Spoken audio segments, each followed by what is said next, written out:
Hey, how y'all doing? This is how you can tenderize your ribs. First, you got to get up under this membrane right here. Once I catch hold to it, give me a second. You see how it's coming off right here? On the opposite side of the back, it's like very thick. Once you catch hold to it, it's almost like a band that you can just pull right on off. Trying to catch hold to it is pretty hard to get. But me, I grill them. I can bake them. Whatever you prefer. And this is another way where you don't even have to boil them. You can just...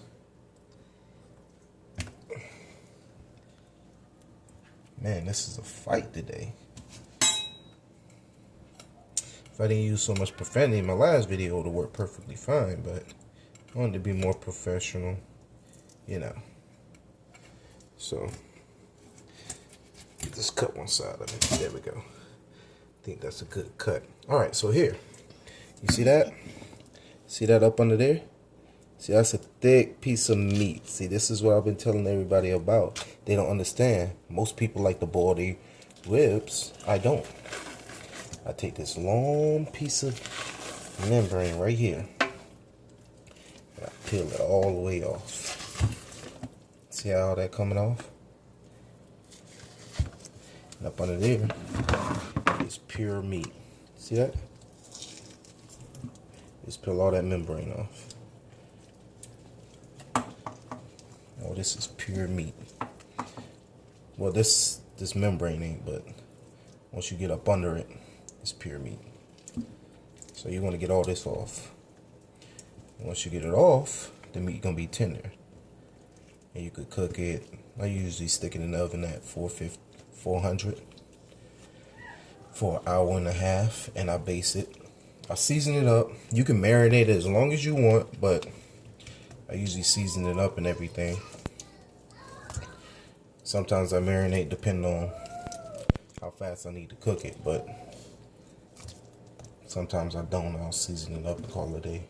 But you see how thick this is? That's what makes your meat tough. I know a lot of people be having problems in the oven.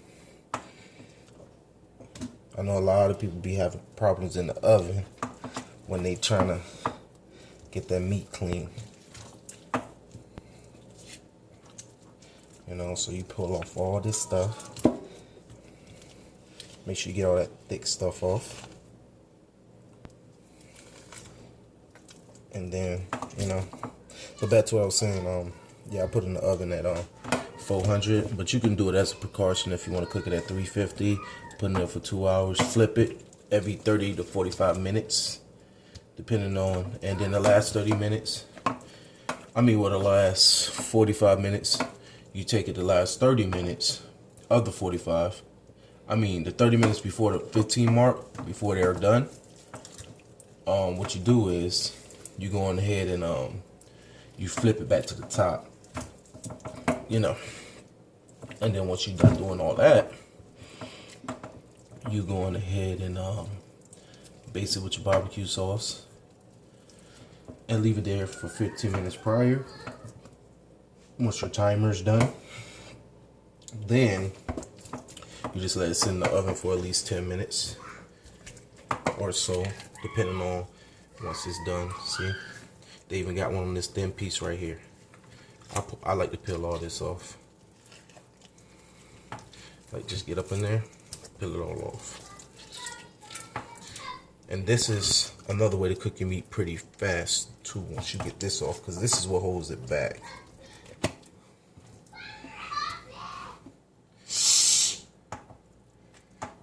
You know, so just get up in there. Make sure you try to get all this off. See how it comes off? It's just like it's like, the way it's on here is like a sausage, you know? When they cook them and they pack the sausage in the sausage and then they twist off the ends, that's how it is. So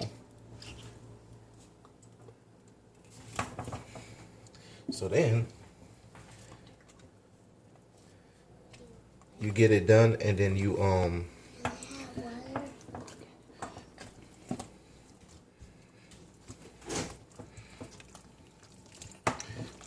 done and everything. So you just make sure you get it all off. You can peel all this fat off, but eventually once you get all this membrane and stuff off, see like this one right here, it's got a thick piece right here. So this over here needs to come off.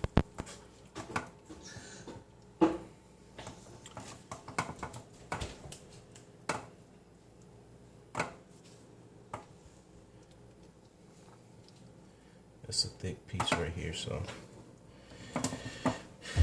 yeah, it might be a much, and then people don't understand when they're cooking, the meat in the oven don't turn out the way they want it to because of this. Most meat have it on it, but,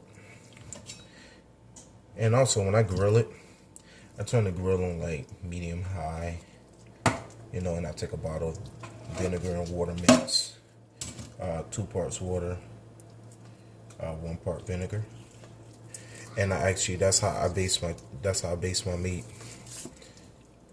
See, all this is, I clean this off because I like to keep all the rib. See, if you look over here in the corner of the sink, that's a lot of fat coming off this. But you see, it's plenty of fat still left on here, which I don't have a problem with, because this is that fat that'll fall off. It won't bother your meat too much. But me, not too much of a fat eater, so I just like to get most of it off.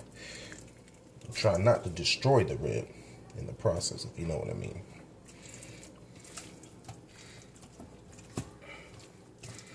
You see, just give me 1 second.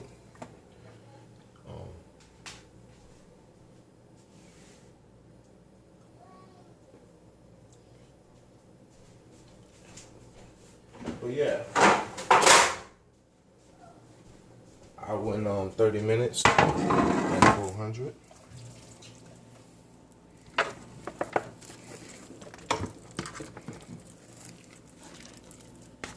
See, this is a lot of fat right here, but I won't bother with it too much, because that's something you can just take with a knife and cut it out if you want to, or fillet it out. But you see, all that fat is really going. All this right here is just like skin and meat, because I could do this with my finger and that's all skin and meat, but that other thing you couldn't do that. See, that's all meat right there up under that. If I show you,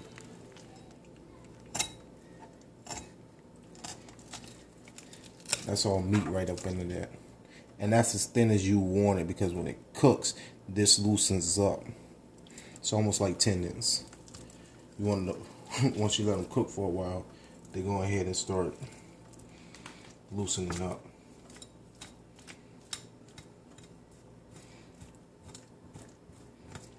But yeah, this is how you clean it. And then once I'm done with this little bit right here, I'll show you what else I do with it. I take all the fat, throw it away.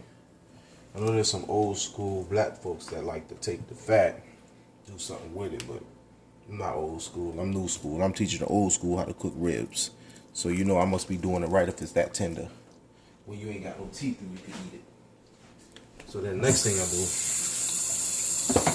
make sure I kind of clean the sink out. What was that? And see, I got the hot water on. You can get boiling hot water and whatnot. But then I clog the sink. Take lime juice, pour it in the sink.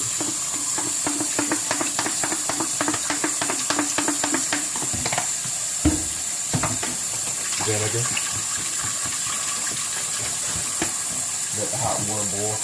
Run in here on top of it, but I like to take the meat and just let it be submersive up under the water for a while, and just rub in between the meat, because vinegar also loosens all this fat up too. And it all, see, like, look, as soon as the vinegar hit it, start falling off. But yeah, you could just leave it submersive for a little while. And yeah, the only reason why I'm not using boiling hot water from the sink, the pot, is because the water where we live at is super hot. So, and that's the only reason why. But yeah, as much as that fat you see me pull off, there's still a lot of fat that's left on here, if you know what I mean. Yeah, once you get all this stuff off, It should be perfectly fine. Let the meat be submersible. I don't think I added enough lime. I know it's definitely enough vinegar, so I'll grab some more lime juice.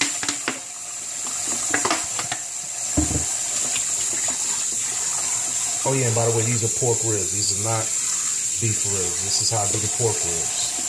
And people have a problem cooking pork ribs. I don't. And this is why. See how this looking now? You see all that? When that vinegar hit it, you see how this is? Because of the hot water, it's loosening up those tendons. So when it cooks, you're gonna see this right here. When you know your ribs are done, that's how far the tendons is gonna move back. It's gonna move back. Like, it's gonna be so loose that the meat is gonna rise, and it's gonna be something looking like this when it's done cooking. And I'll show you. It's gonna be like that much scooted back because it's so loose, and it moved up because it's not being held down by the tendons and staying tough. But I'm gonna go ahead and clean this real quick like this. And then give me 1 second. So since it's sitting here submersible, you can let it sit for no more than 5 to 10 minutes. But me, I just like to soak it a little bit. And then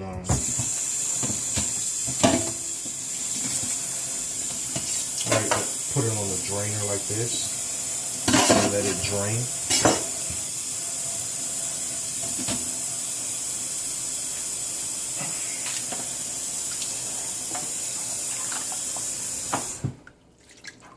You see how this looking now? It's like a rub now. See how it's coming off?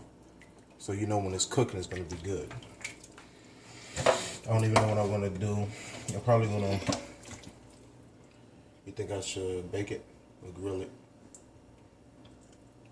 You can bake it. Alright, I'll bake it. Yeah, I forgot this little piece. So thin, you really don't have to worry about this, honestly.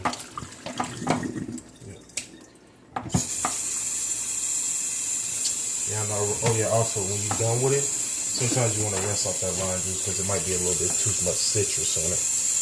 But that's up to you. Yeah, I rinse it off just a little bit. You see how it looks? It looked totally different from when it first was in here. And that's done. Now let me flip it. I know this side already drained because it had not that much water on it. Thank you. Besides all that, I'll show you how I season it.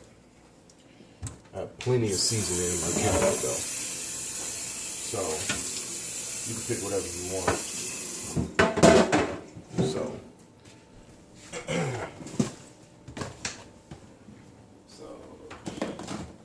it's all up to you how you want to do it.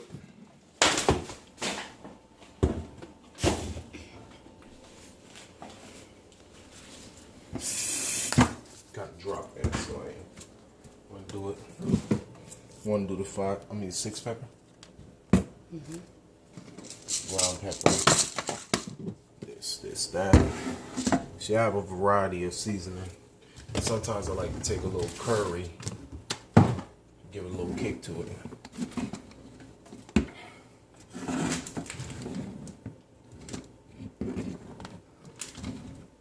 I think that's what I'm going to use. Alright, I think it's done draining now. So, alright, yep, thank you. So now, I'll take it, I'll lay it kind of flat. You know, you take all the light seasonings first and try to like throw it on top of it, which is the seasoned salt and curry. I'm just trying new flavors today. See, most people be like, oh, he's putting too much seasoning on it, but I'm actually not. Because ribs like to soak up on it.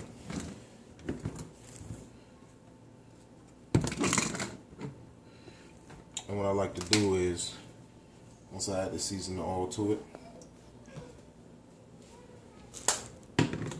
I do a little bit of this because this is kind of hot.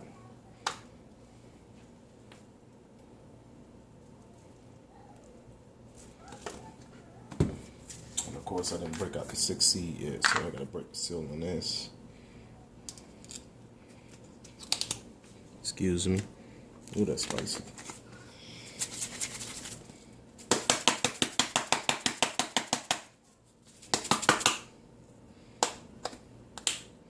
Ooh, I almost opened up the wrong side, guys.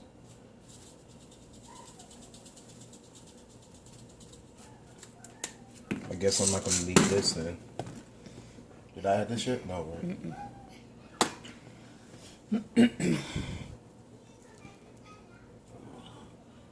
This is a rub. I got my own season I make from scratch, but today is just a way you could just buy some season and make it have that good taste. Also, this is something very good for some mashed potatoes. If you do mashed potatoes from scratch, you add it with some butter and you add this to it, I'm telling you, it'll be the best thing you ever taste in your life.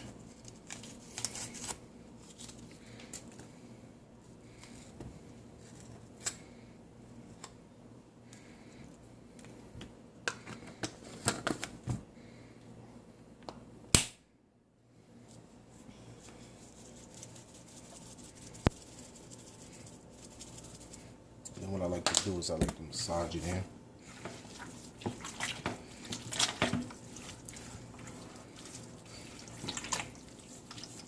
By the way, you should have the oven being preheated at 400.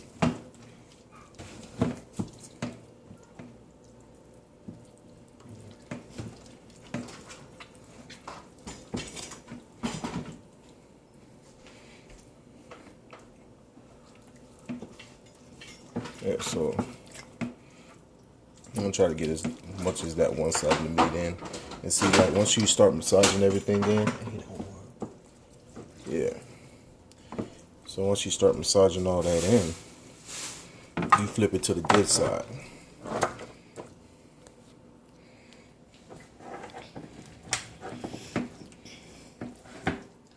All right, and I like to rinse my hand off. Try to keep it a little wet. You go back with this side and see, this is the heavy side with the meat.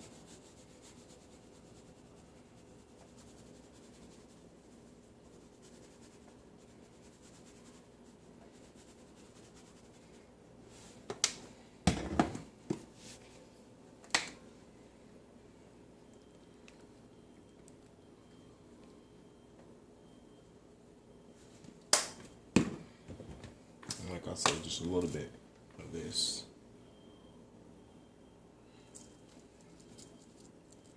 Because you're already putting 6 peppers on it, which is this one. But if you ain't got the season, you can do it any way you want. I'm just showing you in general how I like to mix things up every once in a while and cook some ribs.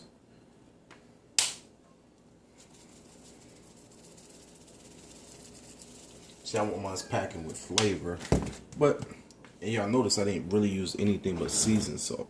I didn't use any regular table salt or anything of that sort. So it's a little different. And you seen I lightly coated with that. Most of mine is like all these herbs that you see up here, and all of them have salt in it, so that's even better. Yep. Just making sure on this one, but it actually don't have salt on it. You see? Massage it in. Make sure it kind of looks flavored the best as you can. It's up to you. Oh, it smells good.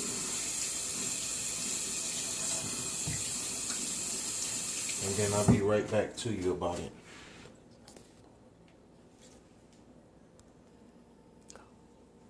So after you let it marinate for 15 to 30 minutes, you drop it in the pan. So I keep forgetting about this little guy. I'll lay him right there somewhere.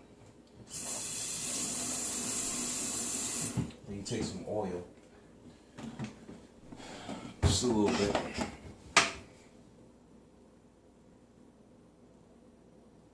And kind of coat it.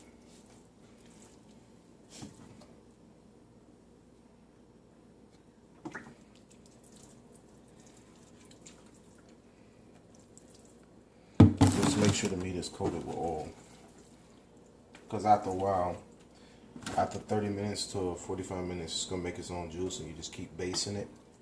And then, by the way, once it hit like, because you're going to have it in there, if you're doing it on 350, then you're going to have it in for like 2 hours and 15 minutes. But if you do it on 400, you're going to have it in for an hour and a half. And you know the rib's going to produce a lot of juice. So what I like to do is, when I see it's enough juice that produce, I like to pour the juice into like a bowl or a cup, and then lightly come back in and coat the meat with it, and also flip it every 30 to 45 minutes. All right? And that's how I get them to be cooked. All right. Now I'm just taking it, and now I'm going to put it in the oven. Cook oven's already ready. And see, I always put it on the lowest rack when it's being cooked. So it'll be in there for like, right now, an hour to an hour and 30 minutes. Well, it'll be in there for an hour and 30 minutes. But it depends on how, if I'm going to adjust temperature or not. But every 30 minutes to 45 minutes, I'll flip it. So that's up to you how you want to cook it. If you want to cook it on 350, then you should know about it, or know how to cook it your way. Alright, so once it's done, I'll let you know how I base it and everything, and then that's it. But for now, this is the preparation on how to cook some ribs. Next time I'll show you how to base it and everything. But if you want to base it, remember, base it 30 to 45 minutes, or once you're done with all that, 45 minutes prior to the ribs being completed, after I tell you to drain all the juice and everything, because the juice is going to come out or whatnot. You take the ribs, you pour the juice out, you base it with that juice that comes from it. You don't have to base it until you see a whole bunch of juice, and then you pour it into a bowl or a cup. But once you get it done or whatnot, the last 45 minutes, once you get to the last 45 minutes, you should make sure once you get to 15 minutes of the 45 minutes, the last 15 minutes, that's when you can throw the barbecue sauce on it and flip it and leave it on top and let it cook like that. But the last 30 minutes of it, you make sure like the pan is dry, no more juice, so it can cook and get a little crispy taste to it. Alright, or a little char, they would say. But if anything, this is how you cook ribs. Peace. Next time.